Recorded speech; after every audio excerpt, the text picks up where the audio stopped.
from the same world, are we? No. I come from your future. Wait, but that's great! That means the world isn't going to end. In that case, tell me, what happens to Conria? What happens to my homeland? No, wait. Don't answer that. We can only fight for our future if the future is unknown. I still believe the Savior can turn things around. I'll carry on looking for her, even if you're not there to protect me. Although, in a way, I've already found my Savior. It's you. You protected me, and I believe you can protect us all. You're the one who can change everything. It's just too bad that we're not from the same time or place.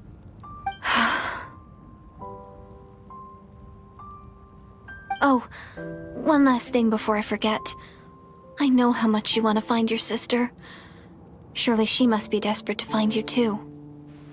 So, is there anything you can give me as a memento? Proof that we met? That way when I do find her, I can convince her that you're also searching for her.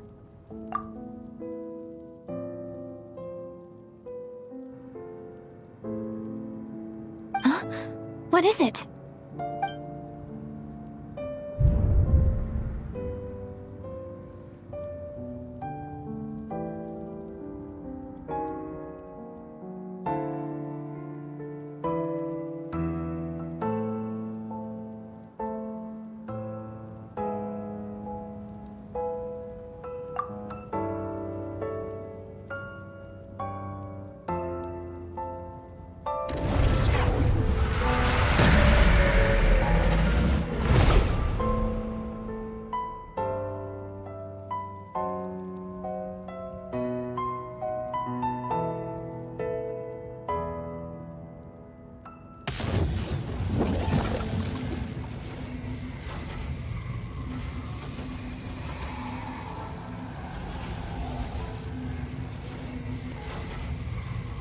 So that's what happened. Istaroth, the ruler of time, must have had a hand in this. There's no other way that this meeting could have taken place. I knew only the ending. I've always been curious about the events that led to it.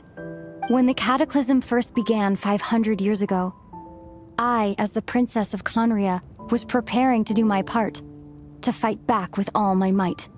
But then, this girl, Deirdith, she found me. The irony was that even as she desperately begged me to save the world, she brought me news of you. I was stunned. And I was suspicious of her claim that you were searching for me. But then, she showed me the key to your hibernation chamber.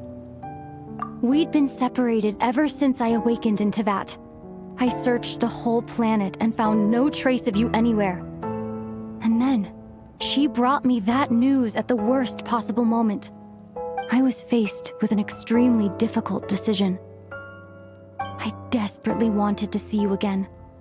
But Conria was in equally desperate need of my help. I knew that no matter what I chose, I'd regret my decision for the rest of my days. So I steeled myself against the guilt and made my decision. I went to see you. But when I found you, you were still in hibernation. Even the key to the chamber was still secure on your person.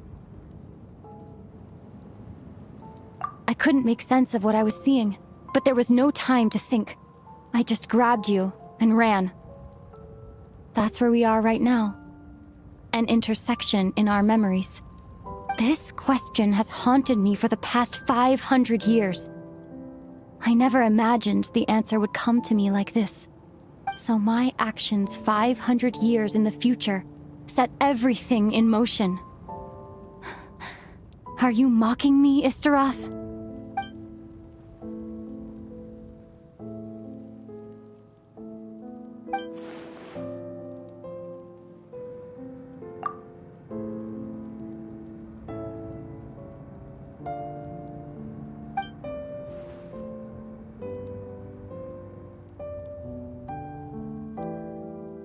Not yet, but I've taken a very important step. Now, the ley lines of Conria are complete. I'd always thought that Tevat's ley lines were locked by the heavenly principles. No more can be added and existing ones cannot be replaced. But then, I learned that Natlan's Night Kingdom appeared to be an exception to the rule. It has intrigued me ever since. So I directed the Abyss Order to feign an attack on Natlan, buying me some time to enter the Night Kingdom and negotiate with the Lord of the Night. Unfortunately, for other reasons, even the Night Kingdom cannot host any new ley lines. The most I could get was some room to carry out the weaving process.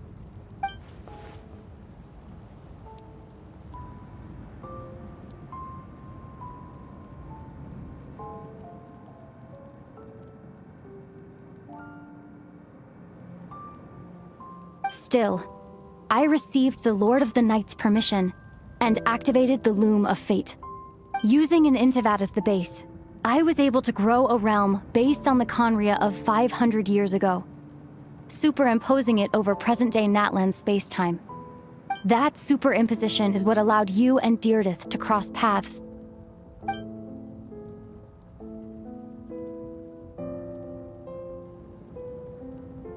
After that, the new Conria was enriched with memories of the old, drawn from the Abyss Order's members in their meditation sessions. With those memories as raw materials, and the superimposed realm as a template, the Loom of Fate finally finished its work. What I now hold in my hand is the Atlas of the New World. This is the product of the Loom of Fate, holding within it the entire network of New Conria's ley lines. With this, the nation once known as Conria can rise again. One day, I will find a suitable host location for it.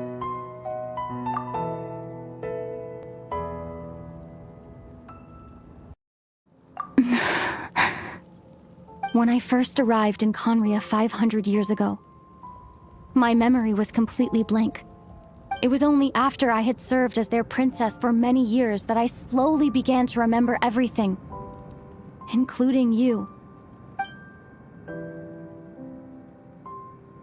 But recovering old memories didn't simply erase the part of my life I spent in Conria. I still see it as my second home. That is why my guilt weighs so heavily on me. But even so, that only constitutes part of my motive.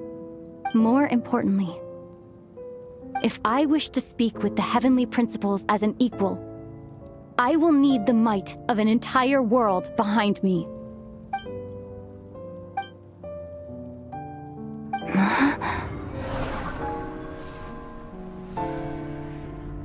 I know you always want to change fate. We both do. But this time, I won't let you succeed. I cannot miss the chance to reunite with you 500 years in the past, no matter what.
Our hero is back! Everyone's been waiting for you!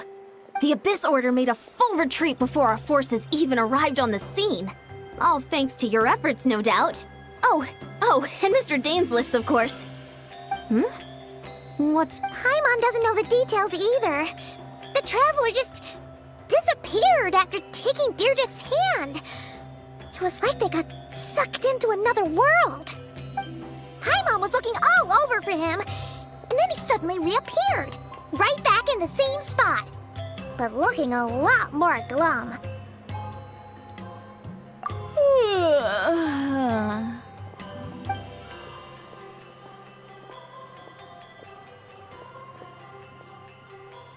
I think I got the gist of what happened.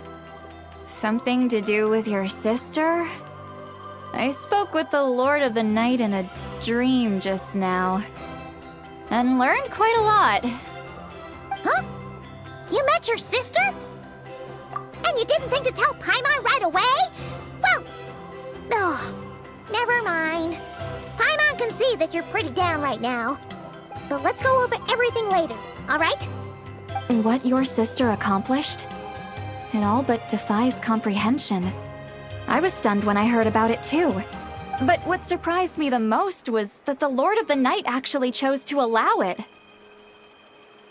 The Lord of the Night did try to explain it to me, but... in a word, it's complicated. During the war with the Abyss, Mawika had an argument with the captain. Mawika believed that we should fight to protect our culture and memories, while the captain believed the preservation of the ley lines should come before all else.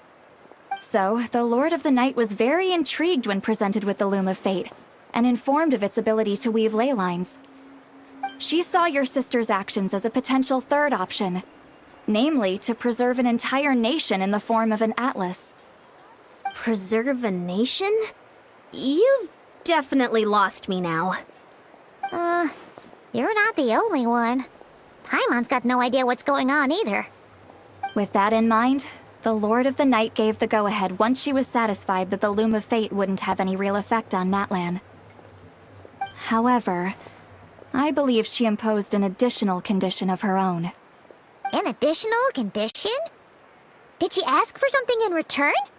No idea. She wouldn't tell me what it was. Huh. Alright, well, let's not overthink this for now. We just won a war! Time for a well-earned drink to celebrate. I trust the Lord of the Night unreservedly. I'm sure she only involved herself to take a problem off our hands, so it's one less thing for us to worry about. Don't you agree, Traveler? Come on, let's head back to the Collective of Plenty. Oh, Veressa should be there too. We'll treat you to a real feast.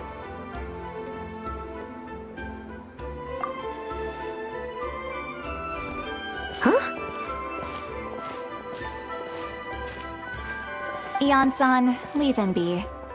This might be hard to understand for an extrovert like you, but some people need alone time to recharge every once in a while. Traveler?